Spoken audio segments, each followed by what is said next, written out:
Hello दोस्तों, मैं हूं सीताराम वर्मा और स्वागत आपका हमारे YouTube channel Ram automation world में। आज की वीडियो में हम देखेंगे कि जो हमारा डेल्टा का एनालॉग मॉडल होता है DVP 04 ADS, इसके लिए हम कंट्रोल रजिस्टर की सेटिंग कैसे करेंगे। इस मॉडल में हमारे टोटल 49 कंट्रोल रजिस्टर होते हैं, जिसमें हमारा कंट्रोल रजिस्टर 0 होता है वो मॉडल के मॉडल नंबर को स्पेसिफाई करता है। अगर हमें ये कमांड में यूज करना है कि हमारा मॉडल प्रोग्राम में कनेक्टेड है या नहीं है। कई बार होता है कि 24 वोल्ट डीसी अगर बंद हो जाए मॉड्यूल की तो हमें पता लग जाए, या अन्य अदर रीजन से अगर हमारा एनालॉग मॉडल रेडी नहीं हो तो हमें पता रहे। तो इससे हम इसकी वैल्यू को रीड कर सकते हैं, फ्रॉम कमांड का यूज करेंगे और हम H88 के लिए हम कमांड लगा देंगे। जब तक हमें H88 मिल रहा है तो हमारा मॉडल कनेक्टेड है। देन आता है हमारा कंट्रोल रजिस्टर 1, जिसमें हम एनालॉग इनपुट चैनल्स के लिए मोड का सेट करते हैं कि हमें जिस चैनल को 0 to 10 वोल्ट में सेट करना है 0 to 10 वोल्ट में सेट कर लेते हैं, अदरवाइज हमारा 4 to 20 मिली एम्पीयर में हम सेट कर सकते हैं। इसके लिए सेटिंग हमारी है मेनली 4 होती है, जिसमें कि फर्स्ट है हमारा मोड 0, जो कि हमारा 0 to 10 वोल्ट डीसी का रहता है। यहाँ पे फुल रेंज -10 वोल्ट से लेके +10 वोल्ट डीसी की है, लेकिन आप इसे 0 to 10 वोल्ट डीसी के लिए याद रखें, इसे स्किप कर दें। एंड मोड 1 है हमारा -6 वोल्ट से 10 वोल्ट डीसी के लिए, जो कि हम मोस्टली हमें यूज में नहीं आता है। एंड मोड 2 है वो है हमारा 4 मिली एम्पियर से 20 मिली एम्पियर। एंड मोड 3 है हमारा -20 मिली एम्पियर से +20 मिली एम्पियर। इसमें हमें मैक्सिमम मोड 0 एंड मोड 2 ही यूज करना होता है, और मोड 1 और मोड 3 को भी हम यूज कर सकते हैं, बट ये थोड़ा एडवांस हो जाएगा। अभी के लिए इसे आप इसे स्किप कर सकते हैं। जब मैं आगे आपको ऑफसेट एंड गेन की सेटिंग कैसे करते हैं वो आपको बताऊंगा। इसके बाद में आप मोड 1 एंड मोड 3 का भी आप अच्छे से यूज कर सकते हैं। तो सबसे पहले हम देखते हैं कि जैसे हमारा मोड 0 है तो हमें एक चैनल के लिए हमारे 3 बिट रजिस्टर है, तो हमें तीनों बिट को 0 रखने के लिए हमें तीनों बिट को 0 रखना होता है। और मोड 1 सेट करना है हमें, तो तीनों बिट में 1 के इक्विवेलेंट बनाने के लिए हमें सबसे राइट मोस्ट बिट है उसे 1 करना होता है, जो कि हमारे बाइनरी नंबर होती है। 2 के लिए हमारी सबसे राइट मोस्ट बिट हमारी 0 रहेगी एंड सेकंड बिट हमारी 1 हो जाएगी। एंड 3 के लिए जो हमारी बिट 0 एंड बिट 1 है दोनों हमें 1 करना होगा, तो ये हमारा मोड 3 हो जाएगा। अब हम देखते हैं कि सेटिंग कैसे करते हैं। इसके लिए हमें बाइनरी नंबर्स को हेक्साडेसिमल में चेंज करना है। चेंज करने के लिए हम हमारे विंडो का कैलकुलेटर ऑप्शन यूज कर लेंगे। यहाँ पे फॉर एग्जांपल हमें चैनल 1 एंड 2 को 0 to 10 वोल्ट डीसी में सेट करना है, तो हम बिट 0, B0, B1, B2 को हम तीनों को चैनल 1 के लिए हमारी रजिस्टर होती है, इनको हम तीनों बिट को 0 रख लेंगे। ऐसे ही चैनल 2 की जो हमारी बिट है B3, 4, 5, उनको भी हम तीनों को 0 रखेंगे। और चैनल 3 के लिए जो बिट है हमारी B6, 7, 8, इनमें हमारी B6 को 0 रखेंगे, B7 को 1, B8 को 0। और चैनल 4 का सेम हमारा रहेगा B9, 10, 11 में B9 हमारी 0 रहेगी, B10 हमारी 1 रहेगा, और चैनल 4 का हमारा B11 बिट है वो 0 रहेगा। अब इन सभी बिट्स को हम एक साथ लिख लेंगे, जो कि हमारी नंबर इस टाइप से हो जाएगी। अब हमें बाइनरी टू हेक्साडेसिमल कन्वर्ट करना है, और हमारा जो हेक्साडेसिमल का इक्विवेलेंट है वो हमें 480 मिलेगा। ये हमें किस टाइप से मिलता है, चलो हम चेक करते हैं। बाइनरी टू हेक्साडेसिमल चेंज करने के लिए हमें सर्च बार में टाइप करना है कैलकुलेटर, CAL। देन हमें कैलकुलेटर को ओपन कर लेना है।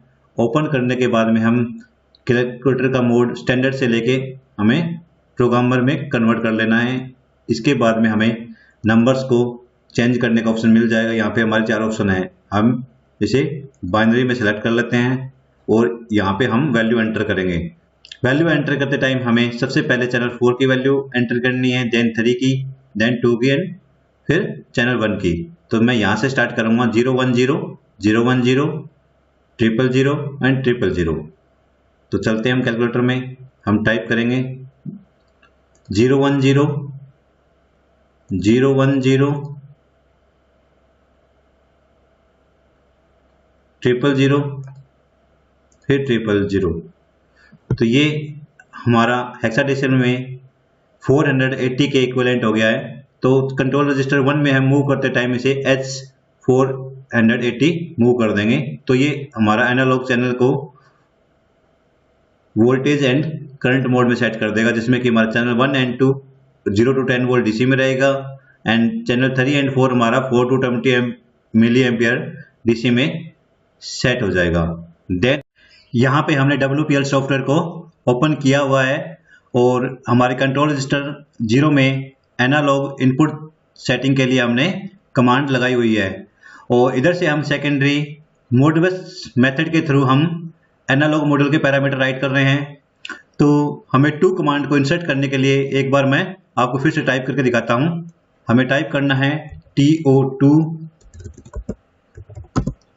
स्पेस K0 क्योंकि हमारा पहला मॉड्यूल है और हमें K1 जो कि हमारा पहला मेमोरी एड्रेस हमें चेंज करना है, जो कि हमारा एनालॉग इनपुट मोड के लिए होता है, और H480 हम डेटा राइट करना चाहते हैं और टोटल हमें 1 कंट्रोल रजिस्टर राइट करना है, इसलिए हमने n = K1 रख दिया है। मैंने ये लेटर पहले इसलिए टाइप कर लिया ताकि हमारा टाइम सेव हो सके। अब मैं इस प्रोग्राम को डाउनलोड कर दूंगा।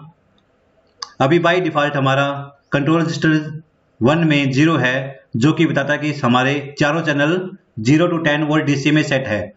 अब जैसे ही हम इस कमांड को M0 ऑन करेंगे तो हमारा कंट्रोल रजिस्टर 1 में हेक्साडेसिमल का 480 मूव हो जाएगा, जिससे हमारे channel 1 and 2 0 volt to 10 volt DC में रहेंगे एंड चैनल 3 और 4 to 20 मिली एम्पीयर डीसी में हो जाएंगे।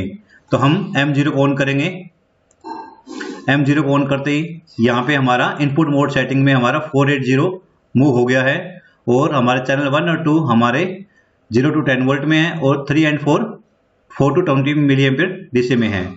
अब चैनल 3 and 4 में हमारी एवरेज वैल्यू है वो -100 आने लग गई है, क्योंकि अगर हमारी 4 मिली एम्पीयर वैल्यू होती तो यहाँ पे वैल्यू हमारी 0 होती और अभी हमने कोई भी करंट फीडबैक नहीं दे रखा है, तो ये यहाँ पे माइनस की वैल्यू शो करने लग गया है। इसका मतलब हमारा इनपुट मोड है सक्सेसफुली सेट हो गया है। अब अगेन हम दोबारा से वापस बाय डिफॉल्ट मेथड है वो करना चाहते हैं, तो हमारी ये कमांड है 2K0 पहला मॉड्यूल है, K1 हमारी पहली कंट्रोल मेमोरी है, H0 हमारा सभी इनपुट्स को 0 to 10 वोल्ट में करने के लिए है, K1 हमें इसलिए एंटर किया है क्योंकि हमें only 1 number control memory edit करनी है। अब जैसे ही हम M1 को ऑन करेंगे तो यहाँ पे हमारा 0 मूव हो जाएगा और हमारे सारे चैनल 0 to 10 वोल्ट डीसी में मूव हो गए और यहाँ पे जो माइनस की वैल्यू आ रही थी due to 4 to 20 milliampere mode setting वो हमारी ऑफ हो गई है। तो इस प्रकार दोस्तों हम हमारे एनालॉग मॉड्यूल में पैरामीटर को टू कमांड के थ्रू राइट कर सकते हैं। आपको हमारा ये वीडियो पसंद आए तो लाइक करें, अपने फ्रेंड सर्कल में शेयर करें और हमारे YouTube channel Ram automation world को सब्सक्राइब करें। Thank you.